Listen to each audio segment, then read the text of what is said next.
Boa noite a todos, boa noite a todas. Quinta-feira, 19h30, é a hora de caminhar com Jesus.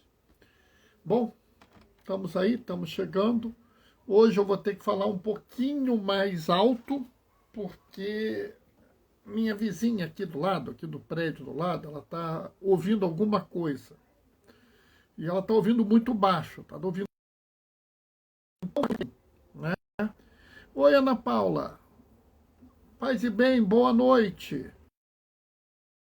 Hoje eu vou ter que ficar falando um pouquinho mais alto que o habitual, porque tem uma vizinha que está me fazendo ouvir lá a reportagem, ou sei lá o que ela está vendo. Né? É problema de se viver numa comunidade. Quem dera que os problemas fossem só esses, né? Oi, Robert, paz e bem. Boa noite, Ângelo, querido. Boa noite, paz e bem. Hoje nós temos uma reflexão interessante, né? É uma reflexão assim que me chama muita atenção, né? É uma passagem importante, né? E que a gente pode pegar muita coisa dessa passagem, né? Então, acho que vale a pena a gente prestar atenção, ver as coisas, né? Ver os detalhes para que a gente possa aproveitar, né? Eu agora, logo de início, vou fazer um pedido a vocês e vou fazer de novo no fim da live, né? Todos vocês sabem da minha relação de caminhada conjunta, de propostas de um país melhor, de uma cidade melhor, de um mundo melhor, que eu compartilho com o Raymond. Né? Inclusive, ele já esteve algumas vezes aqui na live. E hoje eu fiquei sabendo que Dona Jandira, mãe dele, faleceu hoje. É claro que nós que seguimos Jesus, nós que caminhamos com ele, sabemos da ressurreição, sabemos da certeza da vida eterna, mas a gente sofre, né? Todo mundo se sente triste. Então eu queria pedir a vocês, pela família dele, que eles possam encontrar o consolo, né? É inevitável a gente sofrer com a morte, né? Mas a gente pode também pedir o consolo. Né? Para nós que acreditamos na vida eterna, a morte não é o fim, mas todos sofremos. Né? Então, peço, né, como eu sempre faço, sempre que eu sei da morte de alguém, eu peço que rezem pela família dele, dessa pessoa, então faço novamente, rezem pela família de Dona Jandira, né? Cujo filho Raymond eu conheço, compartilha uma proposta de mundo, né? E nós dois caminhamos juntos, né? Na direção de Jesus. Daqui a pouco a gente vai fazer essa reflexão. Essa reflexão tem uma coisa muito interessante, tem um pedaço muito interessante, que às vezes até perturba um pouco as pessoas, mas eu acho que era hora da gente aproveitar essa perturbação para aproveitar para a gente, né? Então vale a pena a gente pensar nisso, né? Então vamos ver esse momento, né? E aí, assim que puder, a gente começa. Daqui a pouquinho, já são 34, daqui a pouquinho é 35, a gente começa, tá? É só mesmo para esperar mais alguém chegar, se bem que hoje nós já temos aí uma quantidade de pessoas grande. Pô, Bernardo, mas a live de fulano tem não sei quantos. Eu não estou preocupado com a quantidade das outras pessoas. Eu estou preocupado em poder falar com a pessoa que quiser me ouvir. Quem quiser me ouvir, eu estou disposto a conversar, estou disposto a bater papo. Inclusive eu tenho que fazer alguma coisa, mas provavelmente eu só farei no sábado. Então, algumas pessoas me perguntando se a igreja tem alguma regra, alguma norma, de alguma coisa sobre falar na internet, esse tipo de coisa. Existe sim. Não é uma norma, né? Mas existem documentos da igreja sobre a ética nas comunicações e um pouco sobre a própria internet. Então eu vou fazer alguma coisa sobre isso, né? Bom, vamos começar, pessoal? O Senhor esteja convosco, Ele está no meio de nós. Proclamação do Evangelho de Jesus Cristo, segundo Marcos. Naquele tempo, Jesus saiu dali e foi para a região de Tiro e Sidônia. Entrou numa casa e não queria que ninguém soubesse onde ele estava, mas não conseguiu ficar escondido.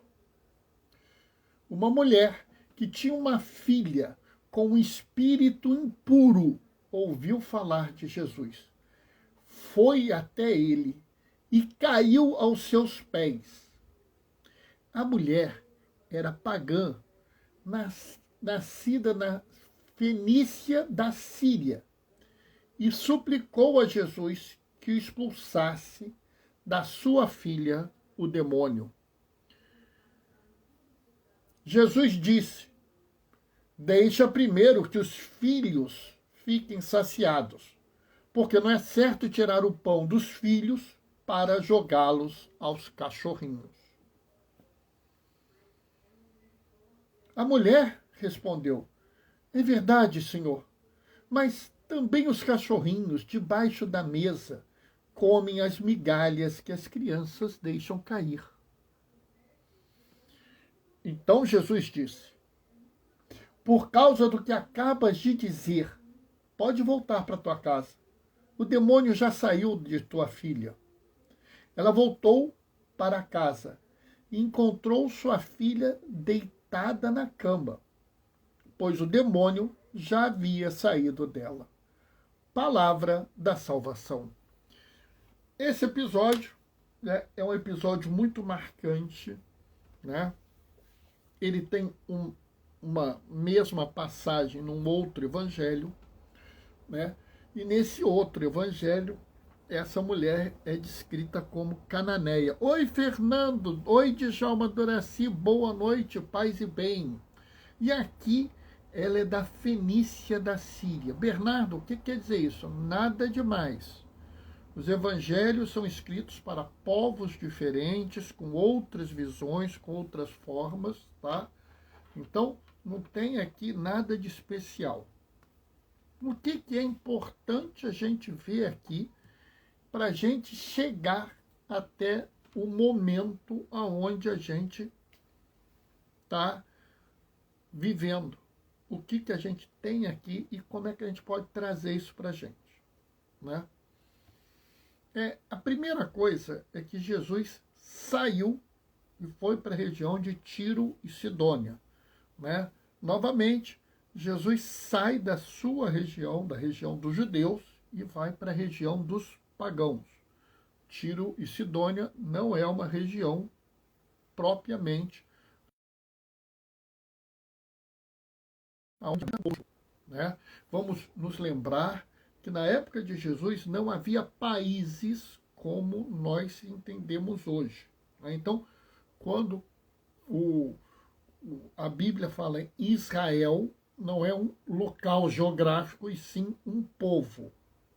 Agora, quando fala em uma região geográfica, Tiro, Sidônia, é a região geográfica sim, mas aí não está falando sobre um país, está falando sobre uma região. É como se eu virasse e falasse assim: a Serra da Mantiqueira, tá? É uma região. Nessa região, predominantemente havia pagãos, predominantemente havia romanos, predominantemente havia celtas, predominantemente havia judeus. Então, Tiro e Sidônia, óbvio que tem judeu lá, mas ela é predominantemente uma região de pagãos. Fabrícia, boa noite, paz e bem. E aqui a gente tem que entender que Jesus foi para lá. E observa uma coisa interessante: Jesus entrou numa casa. Ou seja, Jesus entrou numa casa, provavelmente pagã, numa região pagã. Isso é importante? É. Isso é importante porque a gente tem que entender que Jesus ele tinha esse movimento, né? Enquanto para os judeus comuns habitar, ficar numa casa de um pagão era algo condenável, era algo, vamos dizer, repreensível. Para Jesus não tinha nada demais, eu vou lá e pronto. Então ele foi lá. Mas tem uma coisa que algumas pessoas estranham. Mas Bernardo, por que ele quis ficar escondido? Ele tinha vergonha de ir na casa dele, naquela casa? Não. É porque ele queria também um pouco descansar, ele precisava dar lá uma relaxada, né? Então ele chegou em Tiro e Sidônia, vou relaxar um pouco, fiquei aqui nessa casa. Eis que aparece lá a mulher pagã, né? No outro evangelho, a cananeia. E os cananeus não tinham nada a ver com os judeus, porque os samaritanos, eles são descendentes de Jacó, eles acreditam no Deus de Abraão, de Isaac, de Jacó, mas são grupos diferentes, tem algumas diferenças, são tribos, por assim dizer, não é bem isso, mas são. Agora, o cananeu não. O cananeu não tem nada a ver, inclusive, adorava um outro Deus, né? Ou seja, é totalmente diferente. Na cabeça do judeu da época, era para não dar atenção. Porque, olha bem, é uma pagã e a mulher. Então, não tinha nem que estar chegando perto de Jesus. Mas ela vem desesperada, né? Pedindo que Jesus retire um demônio, um espírito impuro, provavelmente um demônio, né? Um espírito impuro é um demônio que estava lá na filha dela. E aqui, assim, eu fico pensando algumas coisas, né? Porque nós vivemos hoje uma sociedade que cada vez mais é avessa ao sofrimento. Cada vez mais nós vivemos uma sociedade onde se ignora o sofrimento, né? Eu estava pensando, né? Em abril, maio de 2020, a gente discutia fechar limites estaduais, fechar limites municipais. Nós tínhamos 1000 casos por dia. Nós tínhamos 50 mortes por dia, e isso nos horrorizava. Hoje nós estamos fazendo quase 1000 mortes por dia. Nós estamos fazendo 1 milhão de casos por semana. E nós, será que não está na hora de abrir, não? Né? É como se a gente tivesse insensível ao tratamento, insensível à doença, insensível ao sofrimento, né? São Maximiliano Maria Kolbe, ele falou uma vez que o maior veneno do século XX é a insensibilidade, né? E eu falo isso porque eu fico pensando no sofrimento dessa mulher, o desespero que ela vai lá em busca. Eu vou correr aqui para salvar minha filha, eu preciso, não tem mais ninguém que possa fazer, eu vou procurar esse homem. Esse homem, ele deve ser muito especial, pelo que eu ouço, eu vou lá. E ela vai lá e ela toma uma raquetada. Porque Jesus responde assim: deixa primeiro que os filhos fiquem saciados, porque não é certo tirar o pão dos filhos para jogá-lo aos cachorrinhos. Sabe, essa frase é tão pesada que, porque Jesus vira assim, não está na sua hora ainda, tem que dar atenção para os judeus primeiro. Você é pagã, não tem direito, fica para depois. E aí é que a gente vê o que é uma fé simples. Simples, a fé dela é simples. Ela não é uma pessoa letrada, estudada como um fariseu, como um mestre da lei. Ela não é um levita, não é um sacerdote. Ela vira e fala assim: é verdade, Senhor, é verdade. Não é justo tirar dos filhos para dar para os cachorrinhos. Mas, sabe, também os cachorrinhos se alimentam das migalhas que caem da mesa. Sabe, é uma fé simples.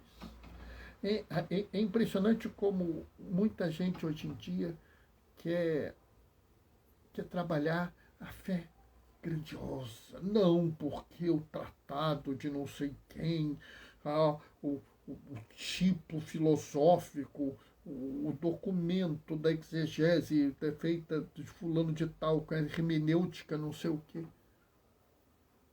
Essa mulher não tem nada. Essa mulher, ela não tem o que oferecer, não tem como contra-argumentar, ela não tem nada. Ela apenas fala, é verdade. Mas a migalha eu mereço. Sabe, num mundo onde a gente vê as pessoas querendo dizer cada vez mais que elas têm direito a mais, que elas são mais isso, mais aquilo, que o meu direito é esse, o meu direito é maior que o direito de todos, o meu direito é inviolável, ela vira e fala assim, é verdade, mas eu quero a migalhinha, eu quero aquilo que ninguém mais quer. A fé dessa mulher é muito profunda. Santo Agostinho, inclusive, fala que essa mulher, ela, ao falar assim, converte Jesus. Bernardo, como assim converte Jesus? Porque Jesus, sendo um homem que vive no meio dele, tinha uma posição, vamos dizer, de não valorizar os habitantes da Fenícia, da Síria, os cananeus. Por isso diz, vocês são que nem cachorrinhos. E os judeus são os filhos, eles merecem a promessa, eles são os primeiros herdeiros. Deus se dirigiu de primeiro para eles. E quando ela vem e fala, eu não vou discutir isso, eu não consigo discutir, o senhor está certo, mas me dá aquilo que nem eles querem. Essa simplicidade da fé toca o coração de Jesus. E o lado divino de Jesus olha para o lado humano de Jesus e fala, menino, você está errado. Olha a fé dessa pessoa. Não interessa se ela é pagã, não interessa se ela não é judia, não interessa se ela adora outro, se ela está adorando outro, interessa a fé dela. Essa fé simples, essa fé pura, essa fé até assim desprovida de uma grande inteligência, de uma grande oratória, aquela fé humilde e simples da maior parte das pessoas que nós convivemos, aquela fé que é provavelmente a fé de cada um de nós. E ele vira e fala assim, tem razão, você está certo. Essa fé maravilhosa que você mostrou, essa fé pura, simples, essa fé que espera contra toda esperança, essa fé que vai contra todos os esquemas sociais, ela curou a tua filha. Pode ir embora. O demônio já saiu de lá. É maravilhoso isso. De vez em quando eu fico vendo alguns membros do clero, não, porque nós temos que ter uma formação sólida. As pessoas têm que entender teologia, filosofia, têm que entender da liturgia, têm que... E aí ficam criticando, às vezes, as pessoas porque estão fazendo A, B, C. Olha, na quaresma não cobriu a imagem. Oh! Pessoal, a fé é simples. A fé simples, sincera, que vem do coração dessa mulher, toca até Deus. Deus, o ser perfeito, a perfeita justiça, aquele que se move sempre em direção do que é certo, do que é bom, do que é belo, do que é justo.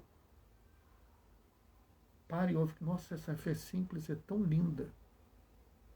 Sabe,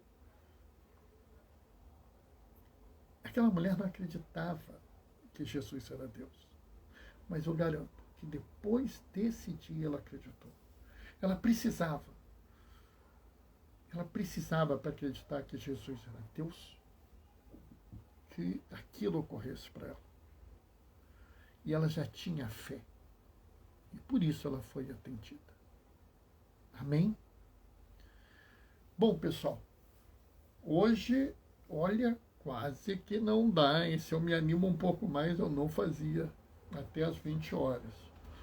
Né? Mas eu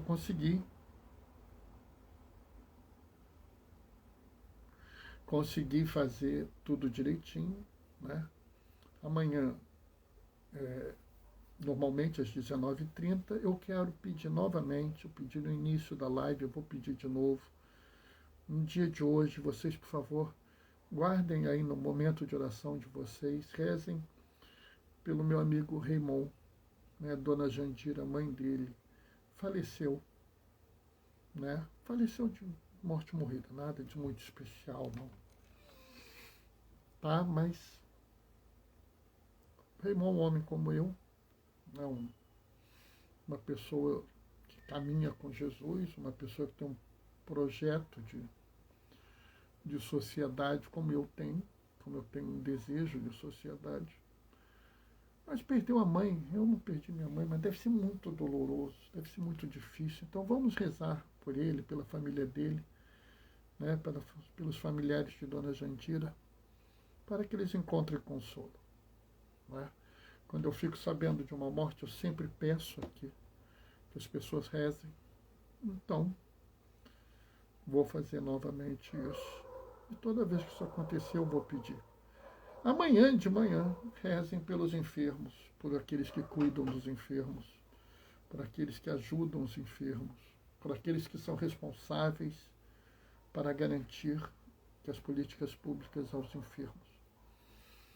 Porque amanhã é o Dia Mundial dos Enfermos, o Papa Francisco fez uma belíssima mensagem. Né? Então amanhã aconselho quem puder a ler a mensagem. Tá? Vou me despedir deixando a minha bênção. O Senhor esteja convosco. Ele está no meio de nós. Por intercessão de João Damasceno, desça sobre vós e permaneça para sempre. A bênção do Deus Todo-Poderoso no amor. Ele que é Pai, Filho e Espírito Santo. Pessoal, vamos nos cuidar, vamos nos proteger, tomar vacina, usar máscara e vamos adiante. Isso vai acabar uma hora dessas. Até lá, vamos juntos. Amanhã às 19h30 a gente se encontra. Beijos e bênçãos. Tchau, tchau, pessoal.